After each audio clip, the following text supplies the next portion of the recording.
Exercise 1. Good morning, World Tours. My name is Jamie. How can I help you? Good morning. I want some information on self-drive tours in the USA. Could you send me a brochure? Of course. Could I have your name, please? Andrea Brown, Thank you. And your address? 24 Ardley Road. Can you spell that? Ardleigh Road. Postcode? BH5 2OP. Thanks. And can I have your phone number? Is a mobile all right? Fine. It's 07786 643 091. Thank you. And can I ask you where you heard about World Tours? From a friend, or did you see an advert somewhere? No, I read about you in the newspaper. OK, I'll get the brochures in the post to you, but can I give you some information over the phone? What kinds of things do you want to do on your holiday? I'm interested in going to California with my family. I've got 2 children, and we want to hire a car. OK, we have a couple of self-drive tours there visiting different places of interest in California. The first one begins in Los Angeles, and there's plenty of time to visit some of the theme parks there. That's something on my children's list, so I'd want to include that. Good. Then you drive to San Francisco. From San Francisco, you can drive to Yosemite Park, where you spend a couple of nights. You can choose to stay in a lodge or on the campsite. I don't like the idea of staying in a tent. It'd be too hot. Right. And the tour ends in Las Vegas. OK. The other trip we can arrange is slightly different. It starts in San Francisco, then you drive south to Cambria. Someone told me there's a really nice castle near Cambria. Will we go near that? Hearst Castle is on that road, so you could stop there. Good. I'd like to do that. Does this trip also go into the desert? No, it continues to Santa Monica, where most people like to stop and do some shopping. We have enough of that at home, so that doesn't interest us. OK. Well, you could go straight on to San Diego. That's good for beaches, isn't it? That's right. That's a good place to relax, and your children might like to visit the zoo before flying home. I don't think so. We want some time for sunbathing and swimming. So, how many days are the trips, and how much do they cost? The first one I told you about is a self-drive tour through California, which lasts 12 days and covers 2,020 kilometres. The shortest journey is 206 kilometres, and the longest is 632 kilometres. The cost is £525 per person. That includes accommodation, car rental, and a flight, but no meals. OK. And the other trip? That lasts 9 days, but you spend only 3 days on the road. You cover about 980 kilometres altogether. So is that cheaper then? Yes, it's almost £100 cheaper. It's £429 per person, which is a good deal. So that covers accommodation and car hire. What about flights? They aren't included, but these hotels offer dinner in the price. OK. Well, thank you very much. I'll be in touch when I've had a chance to look at the brochure. I'm pleased to help. Goodbye. Goodbye. Exercise 2. On behalf of LP Clubs, I'd like to welcome you all here today. My name's Sandy Fisher, and I'm one of the fitness managers here. Before we start our tour of the club, I'll just run through some basic information about the facilities we have here, including recent improvements, and explain the types of membership available. Our greatest asset is probably our swimming pool, which at 25 metres isn't Olympic-sized, but now we've expanded it to 8 lanes, it's much wider. This means there are rarely more than a couple of people at a time in each lane. Unfortunately, there isn't space for an outdoor pool here, but the glass roof on the swimming pool is partly retractable, which means you can enjoy something of the open-air experience on warmer days.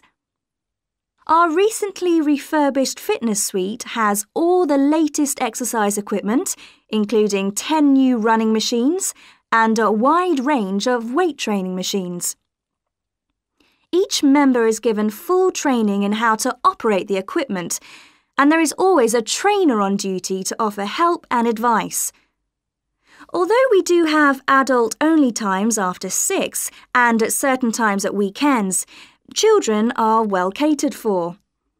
Older children continue to benefit from a wide range of tuition, anything from trampolining to yoga.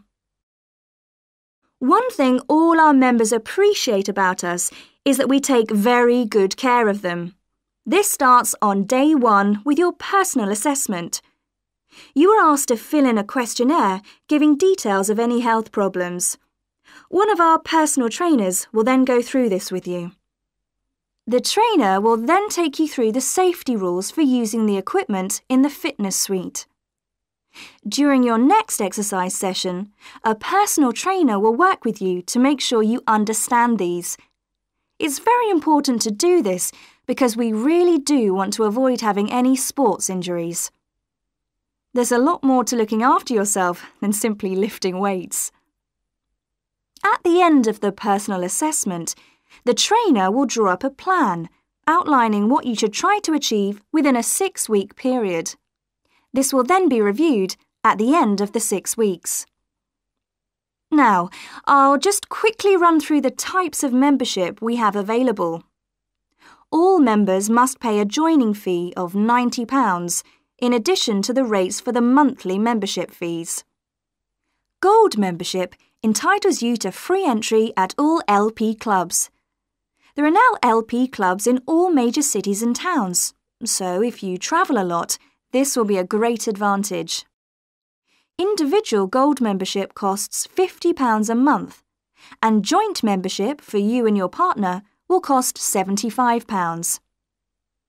Premium membership is for professional people whose work commitments make it difficult for them to use the club during the day, and so LP gives booking preferences to Premier members at peak times. This means you'll find it easier to book the sessions at times that suit you. Reciprocal arrangements with other LP clubs are available to Premier members. Premier membership is for individuals only, but you'll be sent passes for guests every month. The monthly fee is £65. You don't have to have any special clothes or equipment when you visit the club. We provide robes and hairdryers in the changing rooms, but it's very important to remember your photo card because you won't be able to get in without it. For people who aren't working during the day, Exercise 3. Hello, Professor. I'm John Wishart. I'm working on my entry for the Global Design Competition. My tutor said you might be able to help me with it. Ah, yes, I got a copy of your drawings. Come in and tell me about it. What sort of competition is it? Well, it's an international design competition, and we have to come up with a new design for a typical domestic kitchen appliance. I see. And are there any special conditions? Does it have to save energy, for example? Actually, that was the focus in last year's competition. This year's different. We have to adopt an innovative approach to existing technology, using it in a way that hasn't been thought of before. I see. That sounds tricky.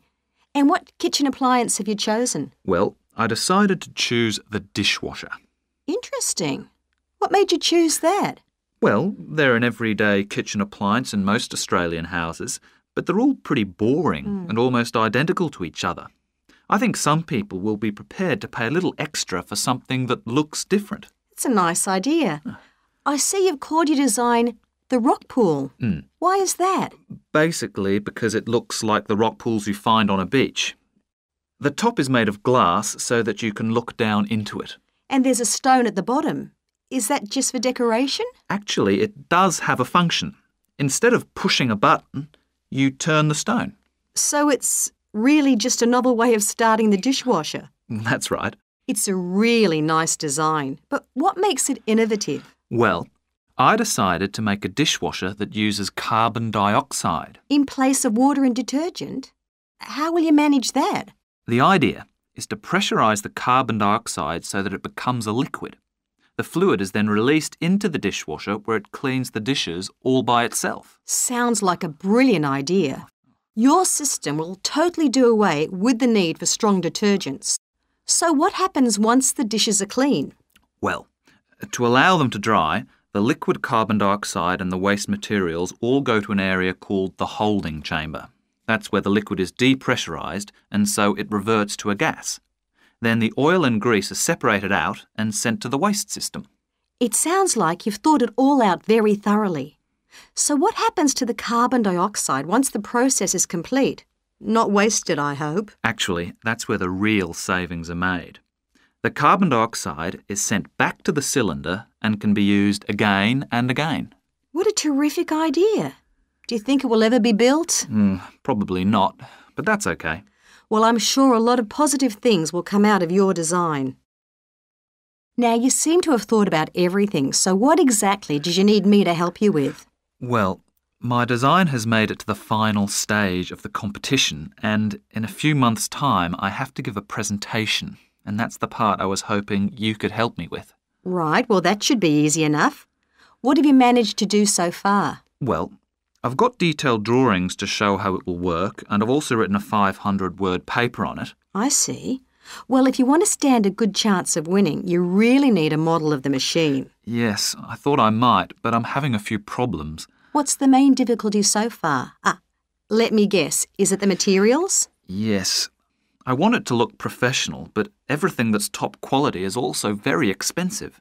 Look, projects like this are very important to us. They really help lift our profile.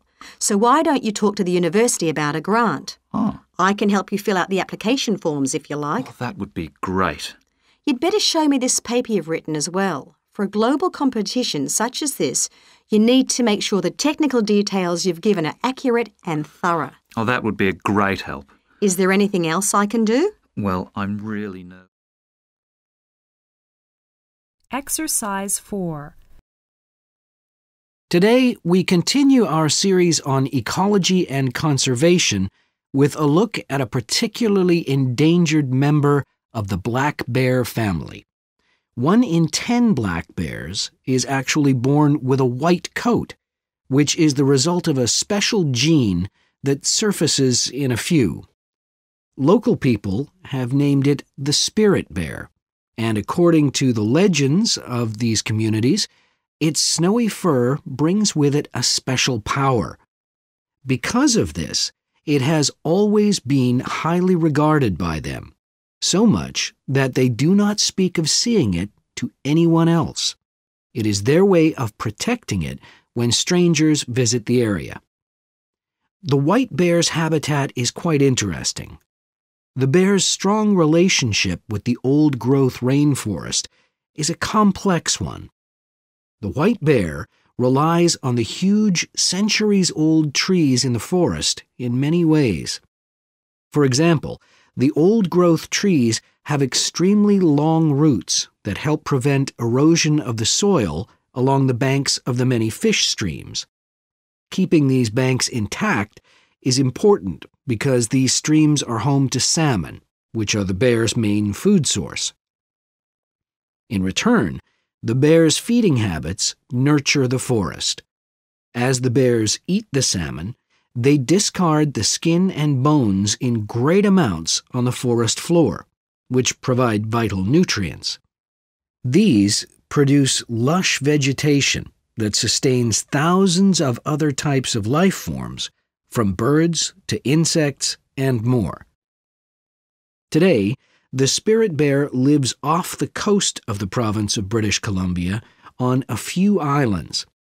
There is great concern for their survival, since it is estimated that less than 200 of these white bears remain. The best way to protect them is to make every effort to preserve the delicate balance of their forest environment. In other words, their ecosystem. The greatest threat to the bear's existence is the loss of its habitat. Over many years, logging companies have stripped the land by cutting down a large number of trees. In addition, they have built roads which have fractured the areas where the bear usually feeds, and many hibernation sites have also been lost. The logging of the trees along the streams has damaged the places where the bears fish. To make matters worse, the number of salmon in those streams is declining because there is no legal limit on fishing at the moment. All these influences have a negative impact on the spirit bear's very existence, which is made all the more fragile by the fact that reproduction among these bears has always been disappointingly low. And so, what's the situation going forward? Community organizations, environmental groups, and the British Columbia government are now working together on the problem. The government is now requiring logging companies to adopt a better logging method, which is a positive step. However, these measures alone may not be sufficient to ensure a healthy population of the spirit bear in the future. Other steps also need to be taken. While it is important to maintain the spirit bear's habitat, there also needs to be more emphasis on its expansion. The move is justified as it will also create space for other bears that are losing their homes to damage. Exercise 5. Excuse me, Yes? I wonder if you could spare a few minutes to do a survey on transport. It won't take long. No, that's fine. Oh, lovely. The survey is on behalf of the local council. They'd like to know about what transport you use and any suggestions for improvement. Can I start by asking you how you travelled to town today? Sure, I came on the bus. Great. Now, can I get a few details about yourself? Okay. What's your name? It's Louisa Yes. Hardy. Can you spell that, please? Yes, it's Hardie. Great. Thanks. And can I have your address? It's 19 Whitestone Road. Oh, right. I know that area. It's Bradfield, isn't it? That's right. Is the postcode GT7? It's actually GT8 2LC. Great. And could I ask what your job is? Are you a student? I've actually just finished my training. I'm a hairdresser. Oh, right. And one more question in this section. What is the reason for you coming into town today? Actually, it's not for shopping today, which would be my normal reason, but to see the dentist. Right. Thanks.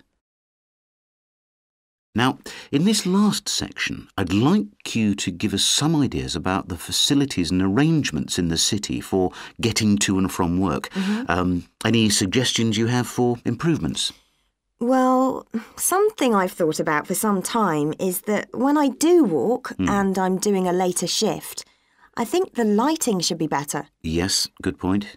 And of course, I think it's a real shame they've been cutting down on the number of footpaths. They should have more of those. Then people would walk more. Yes, right. And I don't think there are enough trains. That's why I don't use them. You have to wait so long. Thanks. And finally, I'd like to ask your opinion on cycling.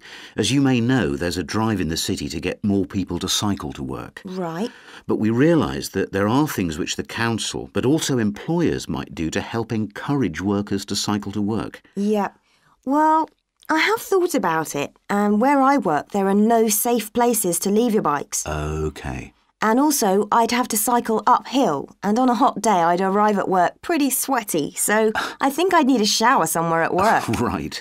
And I suppose the last thing is that I wouldn't be all that confident about cycling on such busy roads. I think I'd like to see you offering training for that. You know, I'd feel a lot better about starting if that was the case. Well, that's very helpful. Thank you very much for your time. No problem. Bye. Exercise 6. Good morning. I'm very pleased to have this opportunity to say a little about two exciting new developments in the city: the Brackenside open-air swimming pool and the Children's Adventure Playground in Central Park. As many of you may know, the idea for these initiatives came from you, the public, in the extensive consultation exercise which the City Council conducted last year. And they have been realised using money from the SWRDC, the South West Regional Development Commission. First of all, Brackenside Pool. As many of the older members of the audience will remember, there used to be a wonderful open-air pool on the seafront 30 years ago, but it had to close when it was judged to be unsafe. For the design of this new heated pool, we were very happy to secure the talents of internationally renowned architect Ellen Wendon, who has managed to combine a charming 1930s design, which fits in so well with many of the other buildings in the area, with up-to-the-minute features such as a recycling system, the only one of its kind in the world, which enables seawater to be used in the pool. Now, there's been quite a bit of discussion in the local press about whether there would be enough room for the number of visitors we're hoping to attract, but the design is deceptive, and there have been rigorous checks about capacity. Also, just in case you were wondering, we're on schedule for a June the 15th opening date, and well within budget. A testimony to the excellent work of local contractors, Hickman's. We hope that as many people as possible will be there on June the 15th. We have engaged award-winning actress Coral White to declare the pool open, and there'll be drinks and snacks available at the poolside. There'll also be a competition for the public to decide on the sculpture we plan to have at the entrance. You will decide which famous historical figure from the city we should have. And now, moving on to the Central Park Playground, which we're pleased to announce has just won the Douglas Award for Safety. The news came through only last week. The unique design is based on the concept of the global village, with the playground being divided into 6 areas showing different parts of the world, each with a representative feature. For example, there is a section on Asia, and this is represented by rides and equipment in the shape of snakes, orangutans, tigers and so on, fauna native to the forests of the region. Moving south to the Antarctic, we couldn't run to an ice rink, I'm afraid, but opted instead for climbing blocks in the shape of mountains. I thought they could have had slides for the glaciers, but the designers did want to avoid being too literal. Then on to South America, and here the theme is El Dorado, games replicating the search for mines full of precious stones. And then, moving up to North America, here there was considerable debate. I know the contribution of cinema and jazz was considered, but the designers finally opted for rockets and the International Space Station. Eastwards to Europe then, and perhaps the most traditional choice of all the areas, medieval castles and other fortifications. Then last but not least, moving south to Africa, and a whole set of wonderful mosaics and trails to represent the great rivers of this fascinating and varied continent. Now, the opening date for our global playground is the 10th of July, and again, we'd love to see you there. So, make a date and come and see this magnificent, original new amenity right in the heart of the city. Exercise 7. Right, well, for our presentation, shall I start with the early life of Tor Heyerdahl? Sure. Why don't you begin with describing the type of boy he was, especially his passion for collecting things? That's right. He had his own little museum. And I think it's unusual for children to develop their own values and not join in their parents' hobbies. I'm thinking of how Heyerdahl wouldn't go hunting with his dad, for example. Yeah, he preferred to learn about nature by listening to his mother read to him. And quite early on, he knew he wanted to become an explorer when he grew up. That came from his camping trips he went on in Norway, I think. No, it was climbing that he spent his time on as a young man. Oh, right. After university, he married a classmate, and together they decided to experience living on a small island to find out how harsh weather conditions shaped people's lifestyles. As part of their preparation, before they left home, they learnt basic survival skills, like building a shelter. I guess they needed that knowledge in order to live wild in a remote location with few inhabitants, cut off by the sea, which is what they were aiming to do. An important part of your talk should be the radical theory Heyerdahl formed from examining mysterious ancient carvings that he happened to find on the island. I think you should finish with that. Okay. All right, Victor, so after your part, I'll talk about Tor Heyerdahl's adult life, continuing from the theory he had about Polynesian migration. Up until that time, of course, academics had believed that humans first migrated to the islands in Polynesia from Asia in the west. Yes, they thought that travel from the east was impossible because of the huge empty stretch of ocean that lies between the islands and the nearest inhabited land. Yes, but Heyerdahl spent ages studying the cloud movements, ocean currents, and wind patterns to find if it was actually possible. And another argument was that there was no tradition of large shipbuilding in the communities lying to the east of Polynesia. But Heyerdahl knew they made lots of coastal voyages in locally built canoes. Yes, or sailing on rafts, as was shown by the long voyage that Heyerdahl did next. It was an incredibly risky journey to undertake. Sometimes I wonder if he did that trip for private reasons, you know, to show others that he could have spectacular adventures. What do you think, Olivia? Well, I think it was more a matter of simply trying out his idea, to see if migration from the east was possible.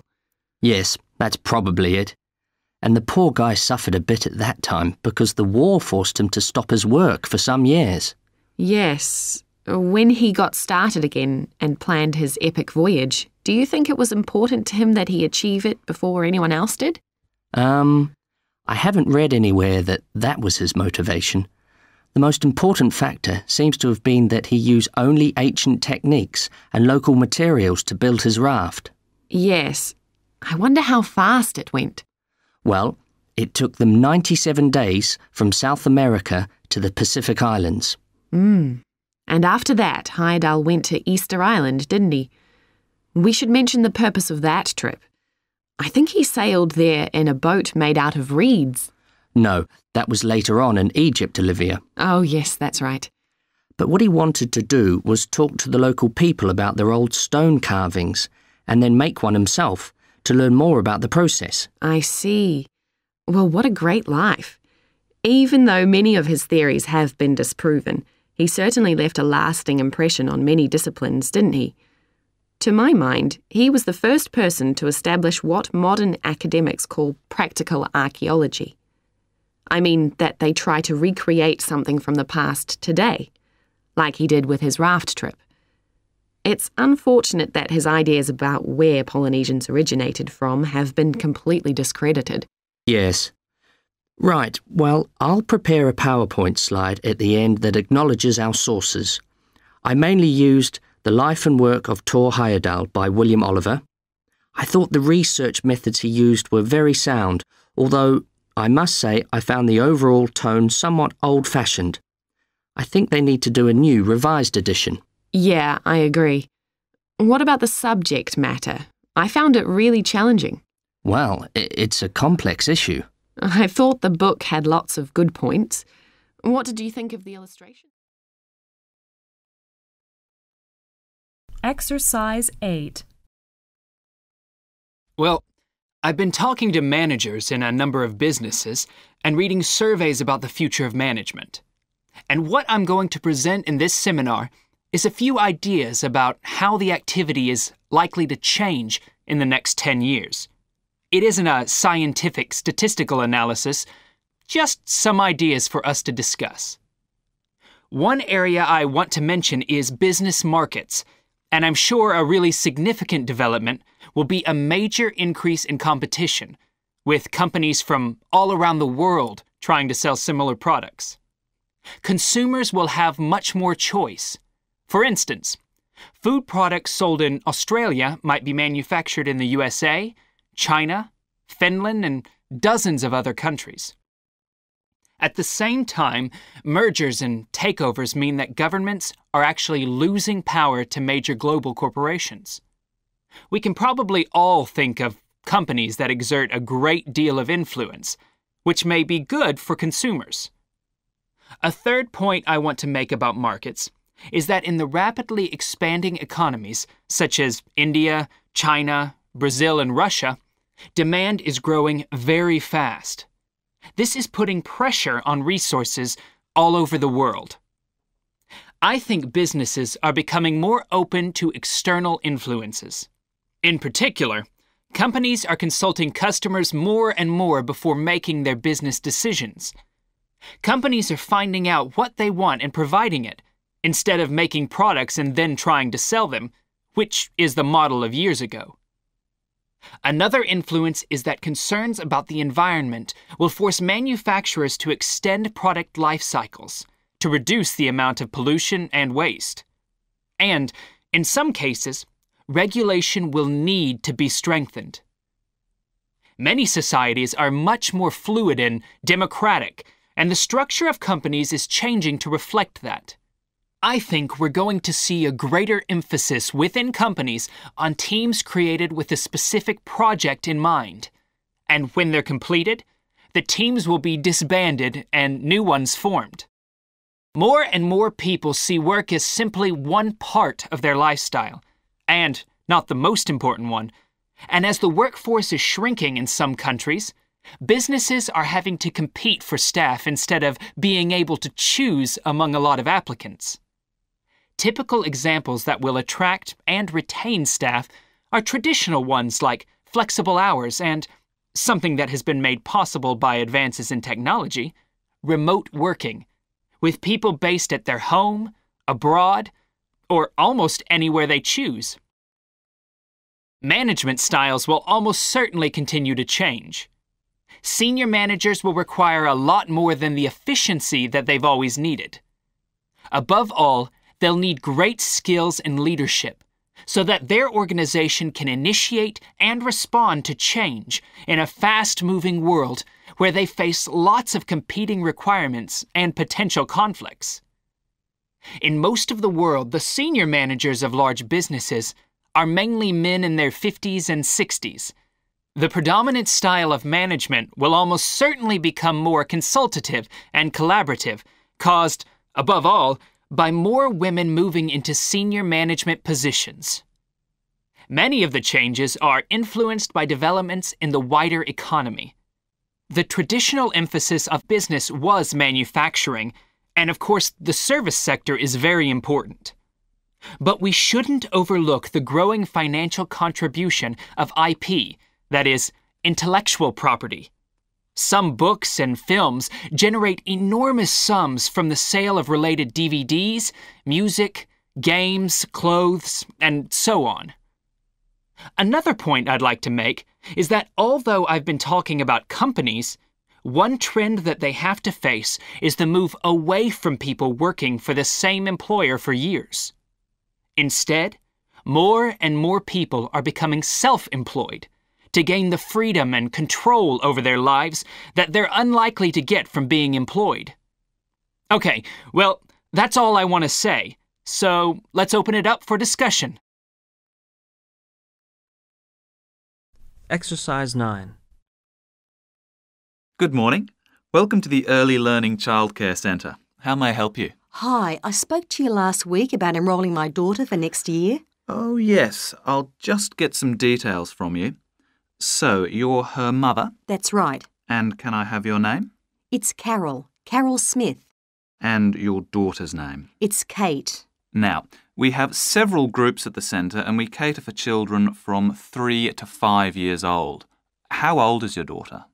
She's 3 now, but she turns 4 next month. I'll put 4 down because that's how old she'll be when she starts. Fine. She's so excited about her birthday and coming to the centre. Oh, that's good to hear. And what's your address? It's 46 Wombat Road. That's WOMBAT. Woodside 4032. And what's the phone number? Oh, it's 3345 9865. So, have you decided on the days you would like to bring your daughter here? I'd prefer Monday and Wednesday if possible. I'll check. Monday's fine, but I think the centre is already full for Wednesday. Yes. Sorry, it seems to be a very popular day. We can offer you a Thursday or a Friday as well. Oh dear. I suppose Thursday would be all right because she has swimming on Friday. OK, got that. Because a lot of parents work, we do offer flexible start and finish times. We're open from 7:30 in the morning until 6 o'clock at night.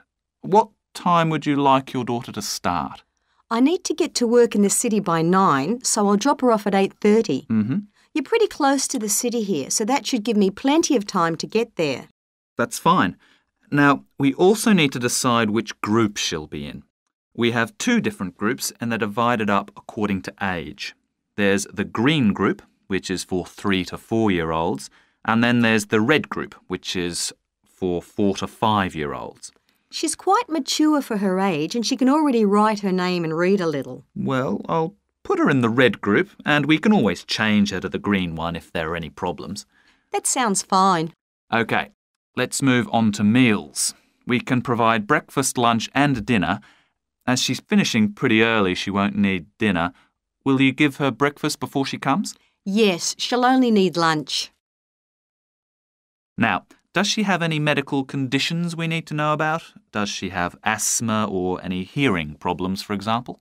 No, but she does need to wear glasses. Oh, I'll make a note of that. Yeah, she's pretty good about wearing them. She can't see much without them. Right. OK. Now, I also need emergency contact details. So what sort of information do you need? Just the name and number of a friend or family member we can contact in case we can't get hold of you at any time. OK. That'd better be my sister, Jenny Ball. Uh-huh. That's B-A-L-L. Her phone number is 33467523. Great. So she is the child's aunt? Yes, that's right. I'll make a note of that as well. Now, is there anything you'd like to ask? What about payment? How much are the fees each term? Well, for 2 days and the hours you've chosen, that will be $450 altogether. OK, and do I have to pay that now? No, we send out invoices once the children start at the centre.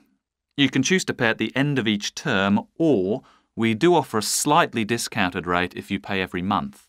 Oh, I'll do that then. I find it easier to budget that way and I'm not used to the term dates just yet. Good. It makes it a lot simpler for us as well. Well, that's everything. Would you like me to show you around the centre? We can go. Exercise 10. Today we're pleased to have on the show Alice Bussell from the Dolphin Conservation Trust. Tell us about the trust, Alice. Well, obviously its purpose is to protect dolphins in seas all around the world. It tries to raise people's awareness of the problems these marine creatures are suffering because of pollution and other threats. It started 10 years ago and it's one of the fastest growing animal charities in the country, although it's still fairly small compared with the big players in animal protection. We're particularly proud of the work we do in education. Last year, we visited a huge number of schools in different parts of the country, going round to talk to children and young people aged from 5 to 18. In fact, about 35% of our members are children. Oh. The charity uses its money to support campaigns, for example, for changes in fishing policy and so forth. It hopes soon to be able to employ its first full-time biologist with dolphin expertise to monitor populations. Of course, many people give their services on a voluntary basis, and we now have volunteers working in observation, office work and other things. I should also tell you about the award we won from the Charity Commission last year for our work in education. Although it's not meant an enormous amount of money for us, it has made our activities even more widely publicised and understood. In the long term, it may not bring in extra members, but we're hoping it'll have this effect. Is it possible to see dolphins in UK waters? Yes, in several locations. And we have a big project in the east part of Scotland. This has long been a haven for dolphins because it has very little shipping. However, that may be about to change soon because oil companies want to increase exploration there. We're campaigning against this because although there'll be little pollution from oil, exploration creates a lot of underwater noise. It means the dolphins can't rest and socialise. This is how I became interested in dolphin conservation in the first place. I had never seen one, and I hadn't been particularly interested in them at school. Then I came across this story about a family of dolphins who had to leave their home in the Moray Firth because of the oil companies, and about a child who campaigned to save them. I couldn't put the book down. I was hooked. I'm sure our listeners will want to find out what they can do to help. You mentioned the Adopt a Dolphin scheme. Can you tell us about that? Of course. People can choose one of our dolphins to sponsor. They receive a picture of it and news updates. I'd like to tell you about 4 which are currently being adopted by our members: Moondancer, Echo, Kiwi and Samson. Unfortunately, Echo is being rather elusive this year and hasn't yet been sighted by our observers, but we remain optimistic that he'll be out there soon. All the others have been out in force. Samson and Moondancer are often photographed together, but it's Kiwi who's our real character, as she seems to love coming up close for the cameras, and we've captured her on film hundreds of times. They all have their own personalities. Moondancer is very elegant and curves out and into the water very smoothly, whereas Samson has a lot of energy. He's always leaping out of the water with great vigour. You'd probably expect him to be the youngest. He's not quite. That's Kiwi. But Samson's the latest of our dolphins to be chosen for the scheme. Kiwi makes a lot of noise, so we can often pick her out straight away. Echo and Moondancer are noisy too, but Moondancer's easy to find because she has a particularly large fin on her back, which makes her easy to identify. So, yes, they're all very different. Well, they sound a fascinating group. And how would you go about... Exercise 11. Hi, Rob. How's the course going? Oh, hi, Mia. Yeah, great. I can't believe the first term's nearly over. I saw your group's performance last night at the student theatre. It was good. Really? Yeah, but now we have to write a report on the whole thing, an in-depth analysis. I don't know where to start. Like, I have to write about the role I played, the doctor, how I developed the character. Well, what was your starting point? My grandfather was a doctor before he retired, and I just based it on him. OK, but how? Did you talk to him about it? He must have all sorts of stories, but he never says much about his work, even now. He has a sort of authority, though. So, how did you manage to capture that? I'd visualise what he must have been like in the past when he was sitting in his consulting room listening to his patients. OK, so that's what you explain in your report. Right. Then there's the issue of atmosphere. So in the first scene we needed to know how boring life was in the doctor's village in the 1950s. So when the curtain went up on the first scene in the waiting room, there was that long silence before anyone spoke. And then people kept saying the same thing over and over, like, cold, isn't it? Yes, and everyone wore grey and brown and just sat in a row. Yes, all those details of the production. And I have to analyse how I functioned in the group, what I found out about myself. I know I was so frustrated at times when we couldn't agree. Yes. So did one person emerge as the leader? Sophia did. That was okay. She helped us work out exactly what to do for the production, and that made me feel better, I suppose. When you understood what needed doing? Yes. And Sophia did some research too. That was useful in developing our approach. Like what? Well, she found these articles from the 1950s about how relationships between children and their parents, or between the public and people like bank managers or the police, were shifting. Interesting.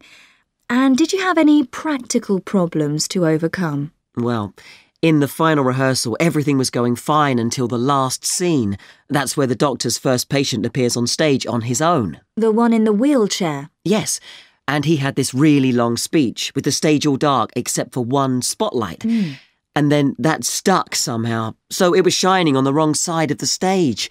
But anyway, we got that fixed, thank goodness. Yes, it was fine on the night. But while you're here, Mia, I wanted to ask you about the year abroad option. Would you recommend doing that? Yes, definitely. It's a fantastic chance to study in another country for a year. I think I'd like to do it, but it looks very competitive. There's only a limited number of places. Yes. So, next year, when you're in the second year of the course, you need to work really hard in all your theatre studies modules. Only students with good marks get places. You have to prove that you know your subject really well. Right. So how did you choose where to go? Well, I decided I wanted a programme that would fit in with what I wanted to do after I graduate. So I looked for a university with emphasis on acting rather than directing, for example. It depends on you. Then about 6 months before you go, you have to email the scheme coordinator with your top 3 choices. I had a friend who missed the deadline and didn't get her first choice, so you do need to get a move on at that stage. You'll find that certain places are very popular with everyone. And don't you have to write a personal statement at that stage? Yes. Right. I'll get some of the final year students to give me some tips. Maybe see if I can read what they wrote. I think that's a very good idea. I don't mind showing you what I did. And while you're abroad, don't make the mistake I made.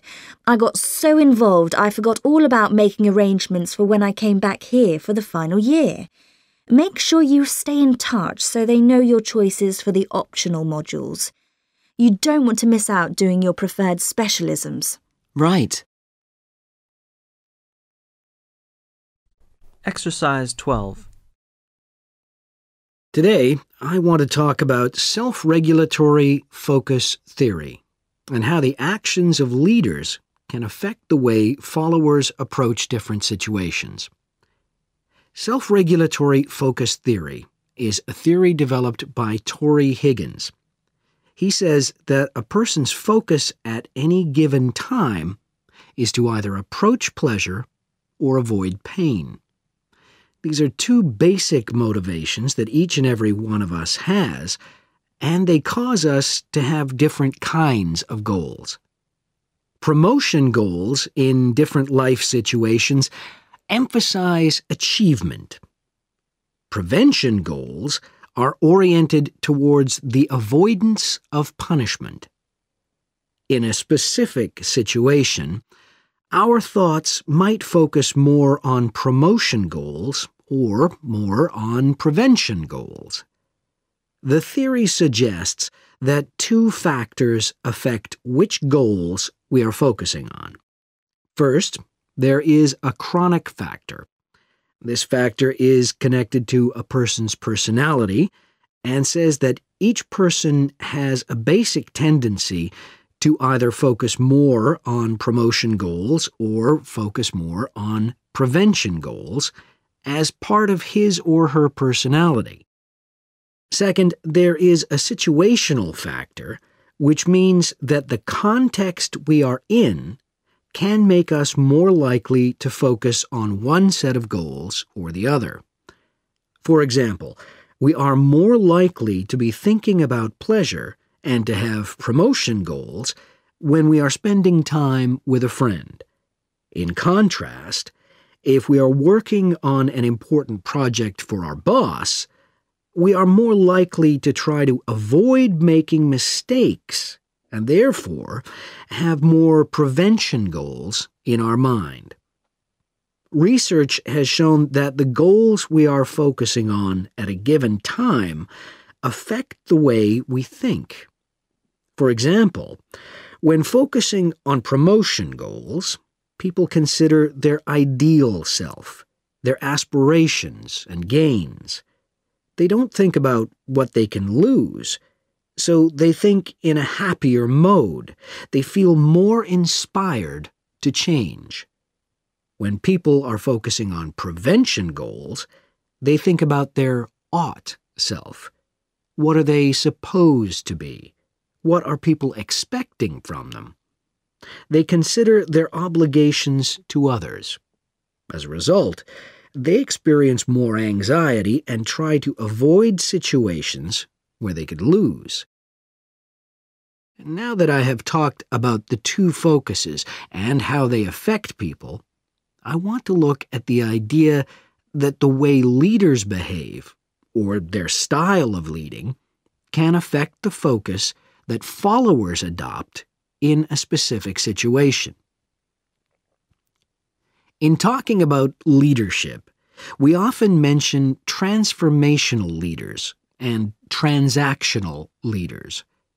Transformational leaders, when interacting with their followers, focus on their development. In their words and actions, transformational leaders highlight change. Their speech is passionate and conveys a definitive vision. All of these things can encourage followers to think about what could be. In other words, they inspire a promotion focus in their followers. In contrast, transactional leaders focus on developing clear structures that tell their followers exactly what is expected of them. While they do explain the rewards people will get for following orders, they emphasize more how a follower will be punished, or that a follower won't get rewarded if his or her behavior doesn't change. In short, they emphasize the consequences of making a mistake. This emphasis will clearly lead followers to focus on avoiding punishment and problems. This is clearly a prevention focus. In conclusion, it is important to understand that one focus is not necessarily better than the other one. For a designer who works in a field where a lot of innovation is needed, a promotion focus is probably better. In contrast, a prevention focus, which causes people to work more cautiously and produce higher quality work, might be very appropriate for a job like a surgeon, for example. The main point of the research, though, is that the actions of leaders can greatly influence whether people approach a situation with more of a promotion focus or more of a prevention focus. Exercise 13. Thorndike's? Good morning. Is that Mr. Thorndike? Speaking. How can I help? I've got quite a few things which need painting and fixing in the flat, and I wonder whether you'd be able to do the work. I'm sure I'd be able to help, but let me take down a few details. Yes, of course. Well, firstly, how did you hear about us? It was my friend May Hampton. You did some excellent work for her a couple of years ago. Do you remember? Oh, yes. That was in West Park Flats. Lovely lady. Yes, she is. And what's your name, please? It's Edith Pargeter. Edith, can you spell your surname, please? It's P-A-R-G-E-T-T-E-R. Double T, right. And do you live in West Park Flats as well? No, actually, it's East Park, flat 4. Oh, right. That's over the road, I seem to remember. Quite difficult to get to. Yes, it's at the back of the library. Right, I know. And what's your phone number? 875-934, but I'm out a great deal in the afternoons and evenings. So would the best time to ring you be in the morning? Yes. Fine, I've made a note of that. Can I just ask, I'll be in a van and I know parking's rather difficult round your flat. Where would you recommend? Well, I always tell people in larger vehicles to park by the post box on the other side of the road from the entrance. Good, thanks. And will you be able to give me a full itemised quote? Oh, yes, I'll list all the jobs separately with individual prices. That'd be a great help. No problem. Now, what would you like me to do? Firstly, and most urgently, is in the kitchen. With all the weather damage, the glass in the door has cracked and I'd need that fixing. I presume you mean replacing? Oh, yes, and as soon as possible. What I'll do is come round tomorrow morning and do that immediately. Oh, thank you so much.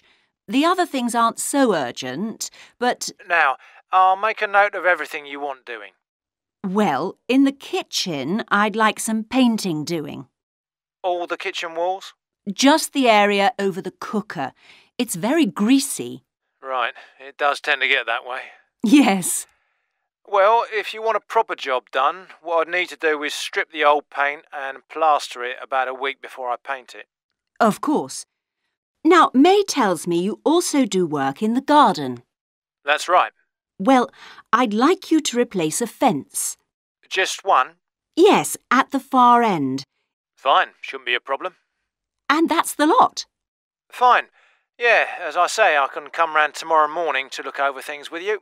Well, that's great, thank you. So, I look forward to seeing you tomorrow at... Exercise 14. Welcome to Manham Port, where 1,000 years of history are brought to life. All the family can enjoy a day out at Manham, visit our copper mine, see models of the machinery it used, have your photo taken in 19th century costume, experience at first hand how people lived at different stages throughout history, and especially how children studied, worked and played. The port of Manham is located in beautiful and peaceful countryside, on a bend in the great River Avon, and developed here because it's the highest navigable point of the Avon. Boats can go no higher up this river, and proved a handy place to load and unload cargo to and from the sea, which is over 23 miles away. A small port was already established here when, about 900 years ago, tin was discovered nearby, though it wasn't until the Industrial Revolution, when a tremendous need for metals of all kinds developed, that Manham expanded to become one of the busiest ports in the country. And because it was already so busy, prospectors began to look for other minerals, and by the end of the 19th century, lead, copper, manganese and arsenic were added to the cargoes leaving Manham. In the early days, the ores had been smelted or processed in the same area they were mined. But as demand grew, the smelting process required huge factory furnaces or fires to melt the metal from the rock, and there was not enough coal in the local area, so the rocks containing minerals had to be shipped long distances. Sadly, in the 20th century, the great port of Manham declined, and thousands of workers were forced to emigrate out of the area. The building at the port fell into disrepair, and the place became almost forgotten. But then the Manham Trust was formed to conserve the historical resources of the area. It organised scores of local volunteers to remove undergrowth to find the original outlines of the installations. It then brought in paid professionals to match installations with maps of the original port complex and to set about reconstructing it. Today, you can see the results of this ambitious programme of restoration. The intention, and we believe this will be realised before the end of the year, is to return Manham Port to the condition it reached at its peak as the greatest copper port in the country. But what can you do and see on your visit today? Here are just a few highlights. We suggest you start with the visit to the copper mine. Travel on converted mining trains and journey into the depths of the mountain along seams once worked by hundreds of miners. Watch out especially for the great pumping machines which rid the mine of water. But please be warned that, like all mines, ours is very dark and closed in, and we do say that children under 5 and also dogs should not be taken into the mine. The next recommended visit is to the village school. While looking round the classrooms, take a special look at our display of games, which is one of the largest in the world. And it's recommended that you time your visit to coincide with a guided tour. This will give you the opportunity to ask lots of questions. Near the school is the beautiful old sailing ketch called the George. You're welcome to board the boat and look round the cabins. Look out for the ship's wheel, which was missing until only 5 years ago when it was dredged out of the silt by a local fisherman. We have no idea how it got there, but it's been polished and proudly restored to its original place on the boat. Please take care going down the ladders if you wish to visit the lower deck. We don't recommend you allow young children to use them. So we hope you have a memorable visit to Manham Port, and will tell your friends all about us. Exercise 15. Hi, Laura. Could you spare a few minutes to talk about the work placement you did last summer? I'm thinking of doing one myself. Hi, Tim. Sure. Didn't you do yours at an environmental services company? That's right. It's only a very small company, and they needed someone to produce a company brochure. And I wanted to get some business experience because I'm interested in a career in occupational psychology in a business environment. It was good because I had overall responsibility for the project.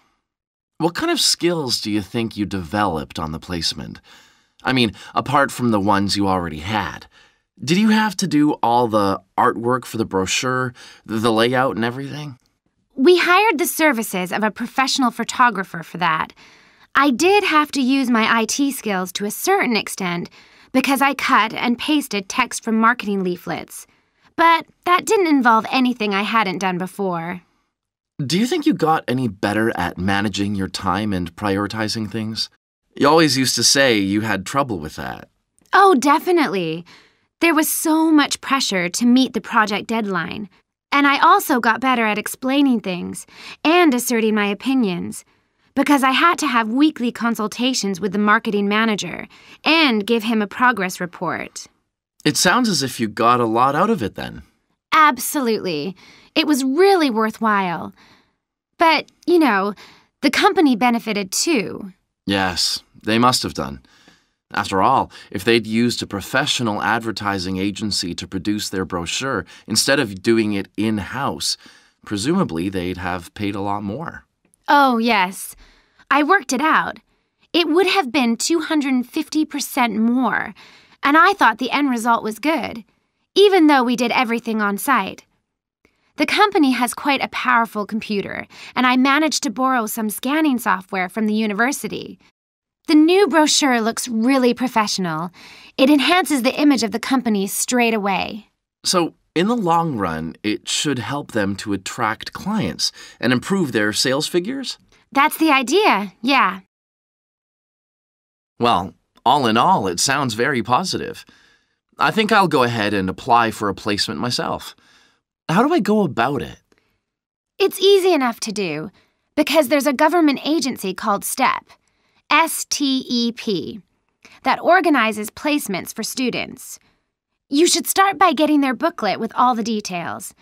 I expect you can download one from their website. Actually, they've got copies in the psychology department. I've seen them there. I'll just go to the office and pick one up. Right. And then, if I were you, after I'd looked at it, I'd go over all the options with someone. I suppose I should ask my tutor's advice. He knows more about me than anyone. One of the career officers would be better. They've got more knowledge about the jobs market than your personal tutor would have. Okay. And then, when you know what you want, you can register with STEP. You'll find their address in the booklet. And once you've registered, they assign you to a mentor who looks after your application. And then I suppose you just sit back and wait till you hear something? They told me at the careers office that it's best to be proactive and get updates yourself by checking the website for new placement alerts. Your mentor is supposed to keep you informed, but you can't rely on that. I don't suppose it's a good idea to get in touch with companies directly, is it? Not really. But it is the company who notifies you if they want you to go for an interview. You get a letter of invitation or an email from personnel department. And do I reply directly to them? Yes, you do. STEP only gets involved again once you've been made a job offer. Right. So once you've had an interview, you should let your mentor know what the outcome is? I mean, whether you're offered a job and whether you've decided to accept it? That's right. They'll inform the careers office once a placement has been agreed, so you don't have to do that. Is that all then? More or less.